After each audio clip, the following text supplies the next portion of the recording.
Welcome to Keep It Healthy podcast. My name is Jan Kamiński and I'm the founder of Momentum, a company dedicated to making healthcare more accessible, efficient, and human-centered through technology. In this new short format series, we bring you the key insights from our full-length episodes, making it easier to stay up to date with healthcare innovation. Each episode dives into topics like healthcare AI, secure software development, digital transformation, and user-centered design, providing actionable insights for healthcare innovators, medical professionals, and technology leaders. Explore the cutting edge of healthcare innovation through conversations with industry experts, entrepreneurs, and leaders who are transforming patient care through technology. Today, I'm thrilled to have Dr. Costas Fantis, an accomplished and innovative leader in the field of digital health and neurosurgery, the founder and CEO of Encode Health. We'll be discussing the problem of inefficiency in healthcare and the need of digitalization and data security and the potential of AI in diagnostics. I was known as the only medical student to own his own medical school, in quotation marks. It was a summer school for medical students. And one of the lectures was by Professor Tony Redmond. And this was the guy who traveled the world whenever there was an emergency needed. And he set up a lot of the emergency infrastructure in the UK from his base in Manchester. And he spoke about this one young girl who was in a Haiti earthquake, and she had a bilateral leg amputation from what we only could assume was a non-government organization, an NGO. But there was no surgeon to claim that they'd done the procedure, and there was no handover from one group to another. She was essentially just found in one of the community hospitals and then brought into one of the major hospitals during that unfortunate period. And I thought to myself, this would not have been acceptable in the UK, and this shouldn't be acceptable anywhere else in the world. It doesn't matter if it's an emergency scenario. Right. And I thought to myself, what would be the fastest way to create electronic records? And that's how I came up with the idea of Encode Health, along with all the other influences in my life up until that period. What's the most audacious problem that you're tackling right now? And how do you use this AI or any sort of ML behind it to enhance the product that you're building? Inefficiency, and inefficiency. I think that's the most audacious problem that we're tackling. We're tackling inefficiencies and a little bit of inaccuracy as well. So trying to streamline everything and taking out the boring admin side of things. And even though that doesn't sound sexy, we're trying to make it as sexy as possible and take out the hard work of mapping what is needed in a hospital and making sure that patients are cared for and their safety is of utmost number one criteria.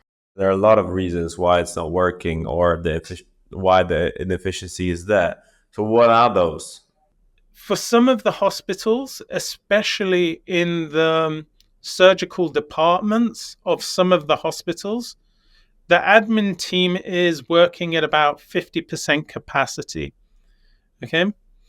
And they're having a very tough time monitoring and making sure the products are coming in at an efficient manner. And so what tends to happen is they overbuy. Right. And these products are kept in storerooms and then they expire without them knowing. And so what tends to happen is those products are shipped out elsewhere. But there's a whole effort around bringing in too many products, some of those products being shipped back to the supplier, and then some of the products being discarded because they're out of date. That's one of the supply chain issues. The other is something that happens a lot in the UK is consignment products. Consignment products are where suppliers essentially place a lot of product unpaid for in the hospital,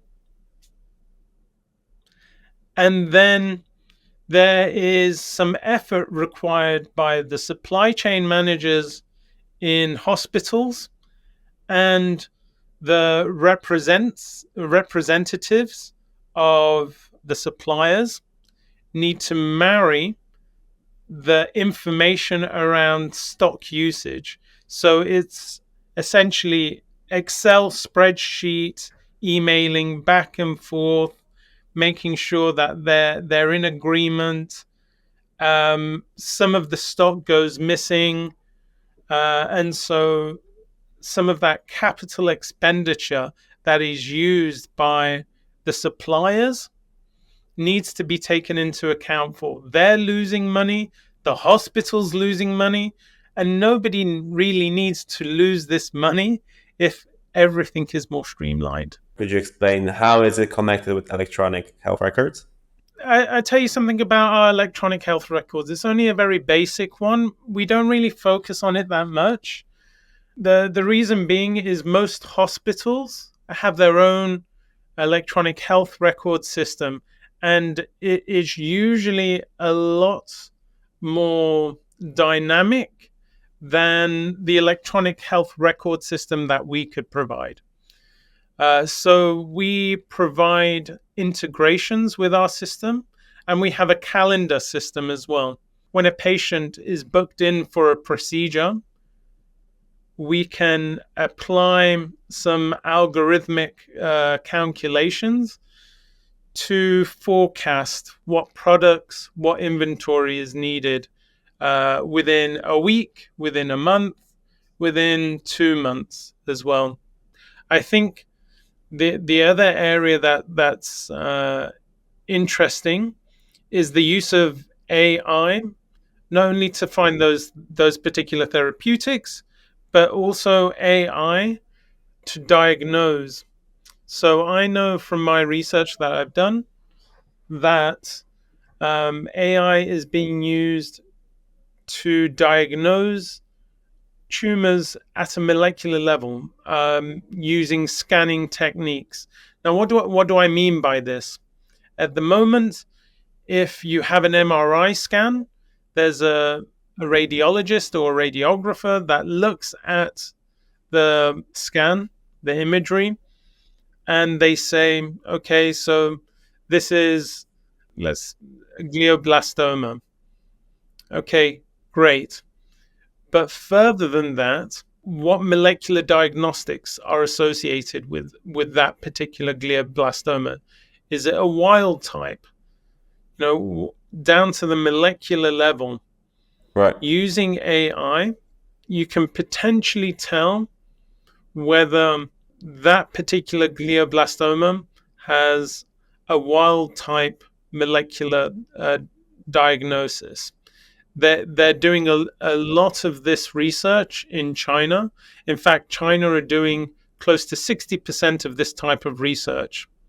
At the moment, the Western world still uses biopsies and looking under the microscope to be able to diagnose those particular types of tumors.